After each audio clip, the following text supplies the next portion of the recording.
This channel does not promote any violent, harmful, or illegal activities. All content provided by this channel is meant for an educational purpose only.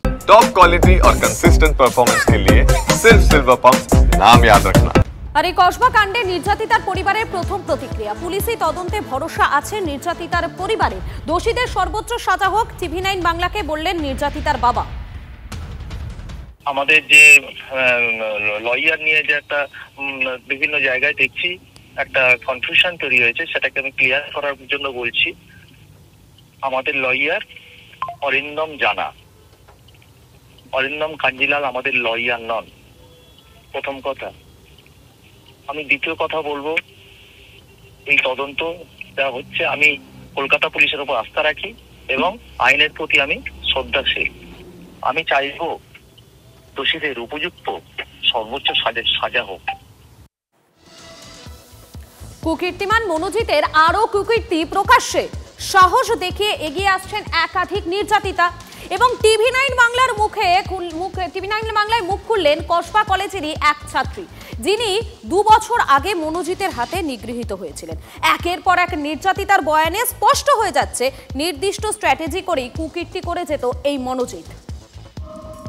যত সময় গড়াচ্ছে নরাধম মনোজিতের নোংরা কারবার ক্রমশই সামনে আসছে। একেবারে স্ট্র্যাটেজি করে কুকীর্তি করে বেড়াতো মনোজিৎ ওরফে ম্যাঙ্গো।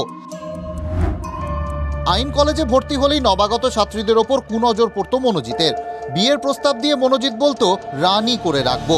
ছাত্রী প্রত্যাখ্যান করলেই জবরদস্তি শুরু করতো মনোজিৎ। ছাত্রীকে ধর্ষণ করে ভিডিও তুলে রাখতো মনোজিৎ। ভিডিও দেখিয়ে ব্ল্যাকমেল করে বারবার ধর্ষণ করতো মনোজিৎ। ছাত্রীর মা বাবা বা বয়ফ্রেন্ডকে খুনের হুমকিও দিত মনোজিৎ। খাস কলকাতায় বসে নারী নির্যাতন করে চললেও মনোজিতের কুকীর্তিতে বিন্দু মাত্র ছেদ পড়েনি। কসবার কলেজের ছাত্রীর অভিযোগপত্রের প্রতি শব্দে নৃশংস নির্যাতনের বর্ণনা করেছেন। এবার TV9 বাংলার কাছে অভিজ্ঞতা শেয়ার করলেন আরও এক নির্যাতিতা। 2023 সালে প্রথম বর্ষের এক ছাত্রীকে বিয়ের প্রস্তাব দিয়ে ধর্ষণের চেষ্টা করে মনোজিৎ। রুমের মধ্যে ঢুকে কিছু না বলা মাত্রই তিনি দরজাটা বন্ধ করে দেন, ছিটকিনি আটকে দেন। তারপরের থেকে শুরু হয় জোর জবরদস্তি। চোখের সামনে ধাঁধানো অন্ধকার ছিল। যতক্ষণে আমার জ্ঞান ফেরে ততক্ষণ আমি দেখতে পাই যে আমার জিন্স যেটা সেনে ধস্তাধস্তি করে খোলার চেষ্টা করছিল, সেটা তিনি অলরেডি খুলে ফেলেছেন। যৌন অঙ্গের মধ্যে আমি লাস্টে লাথি মারি, তখন সে আহত ওই লেভেলে হয় যে আর তিনি পেরে উঠলেন না। কোনো রকমে নিজেকে বাঁচান তরুণী, কিন্তু তারপর হুমকির মুখে পড়তে হয়েছে ছাত্রীকে। যে তোকে আমি বিয়ে করতে চাই, তোকে আমি একেবারে রানীর মতন রাখবো। আমাদের অ্যাডমিশনের দিন থেকে নাকি আমার উপরে তার চোখ। সেটা শুধু আমি না, বিভিন্ন মেয়েদেরকে এরকম বলা হয়েছে। হওয়ার পরে তিনি রীতিমতো অ্যাসিড অ্যাটাক, আমার বাবাকে, আমার বোন যে ক্লাস 5-এ পড়ে, আমার বোনের স্কুলের আতাপাতা সবকিছু নিয়ে আমাকে বলেছিল যে অনাথ করে দিতে কিন্তু আমার 2 মিনিট সময় লাগবে। তৃণমূল ছাত্র পরিষদের সাসপেন্ডেড নেতা প্রান্তিক চক্রবর্তী বলছেন, নির্যাতনের অভিযোগ বারবার উঠেছে মনোজিতের বিরুদ্ধে। আমি ল কলেজ সম্বন্ধে অনেক কমপ্লেন করেছিলাম, কিন্তু আবার বেশি কমপ্লেন করলে হয়ে যায় হচ্ছে কমপ্লেন কিড, রাজনীতি কম বোঝে।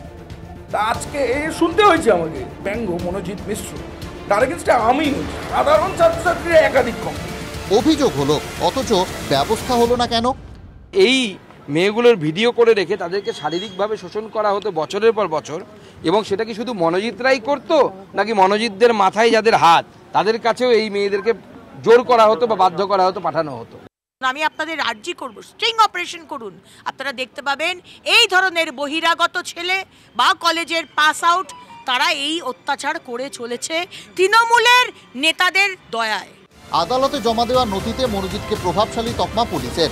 নির্যাতিতার গণধর্ষণ মামলায় মনোজিতের বিরুদ্ধে আরও 6টি ধারা যোগ করেছে পুলিশ, যার মধ্যে অপহরণের ধারাও রয়েছে। নরাধমের দ্রুত শাস্তি নিশ্চিত করতে পারবে Kolkata police. Bureau report, TV9 Bangla. আর এই মুহূর্তে আরো একটি আপডেটে নজর থাকবে। আজ হচ্ছে না SSC যোগ্য চাকরিহারাদের নবান্ন অভিযান। 8ই জুলাই নবান্ন অভিযানে নামবেন আন্দোলনকারীরা। যোগ্যদের তালিকা প্রকাশ সহ একাধিক দাবি নিয়ে নবান্ন অভিযানের ডাক দিয়েছিলেন যোগ্য চাকরিহারারা। হাওড়া ময়দান থেকে মিছিল করে নবান্নে গিয়ে মুখ্যমন্ত্রীর সঙ্গে দেখা করার কথা ঘোষণা করেছিলেন তারা, কিন্তু 6ই জুলাই মোহরম থাকায় হাওড়া ময়দান বা অন্যত্র জমায়েতের অনুমতি দেয়নি কলকাতা পুলিশ। বাধ্য হয়ে কর্মসূচি দিন বদলের সিদ্ধান্ত যোগ্য চাকরিহারাদের। সেই অভিযানের জন্য আমরা কিন্তু থানায় মেলও করে দিয়েছিলাম সেই দিন ঘোষণা অনুযায়ী। তারপরে ওনারা deputy commissioner of police Howrah থেকে আমাদেরকে আজকে কল করে, আমরা কিন্তু দীর্ঘ 4 ঘন্টা আমাদের বৈঠকও হয়। ওনারা বলেন যেহেতু একটা ধর্মীয় অনুষ্ঠান আছে এবং ধর্মীয় অনুষ্ঠানটা 6 তারিখ হলেও ওনাদের কিন্তু কার্যকলাপ শুরু হয়ে যায় 3 তারিখ থেকে। 3 তারিখ থেকে ওনাদের মাটি তোলা থেকে শুরু করে এবং বিভিন্ন কাজকর্ম চলে, এবং সেই কাজগুলো চলার জন্য যেহেতু এটা কনজেস্টেড এরিয়া, তো এবং এখানে যেহেতু নবান্নর মতন একটা হাই সিকিউরিটি জোনের এরিয়া, তো সেখানে গ্যাদারিংটা প্রোহিবিটেশন আছে, সেই জন্য ওনারা আমাদেরকে বলেন এবং আমরা সেই অনুযায়ী আমাদের এই যে 3 তারিখের ডেটা সেটা রিশিডিউলিং করে 8 তারিখে করা হয়েছে।